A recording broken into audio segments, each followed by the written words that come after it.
Мұнайлы ауданында жыл басынан бері 54 жол көлік апаты болып, салдарынан 18 адам қаза болған, ал 56 адам әртүрлі дене жарақатын алды. Бұл көрсеткіш былтырғы жылмен салыстырғанда анағұрлым өсіп отыр дейді тәртіп сақшылары. Есесіне жалпы қылмыстардың саны 32-де 2%-ке төмендеген.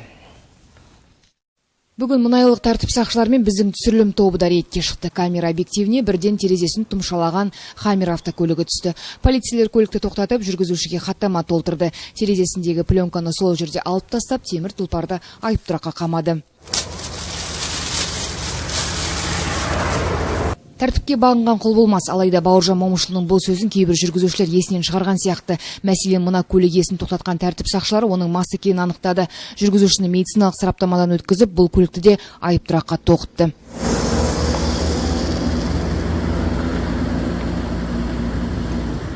Рейд барысында байқағанымыз, көп автокөліктердің сақтандыру полисі болмай шықты. Мұнайлық сақшылар олардың барлығын жол бойы тоқтатып, айыптұраққа қамады.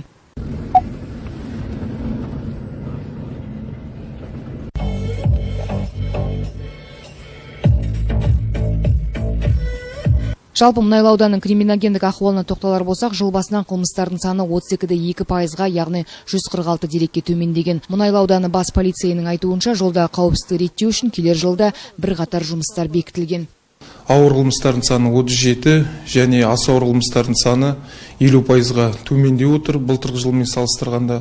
Сондай-ақ көшеде, қоғамдық орында зорлық, зомбылық бағытында жасалған қылмыстардың барлығы едәуір төмендеп отыр. Мердігер мекемесімен бірге жаңағы жарықтандыру және жаяу жүргіншілерді жол жолақыларды барлығын заңға сәйкестендіру мақсатында жылдың аяғына дейін осы Басқұдық, Маңғыстау 3, Маңғыстау 4 аралығындағы тас жолдардың барлығын сәйкес келтіруге уәделерін беріп отыр.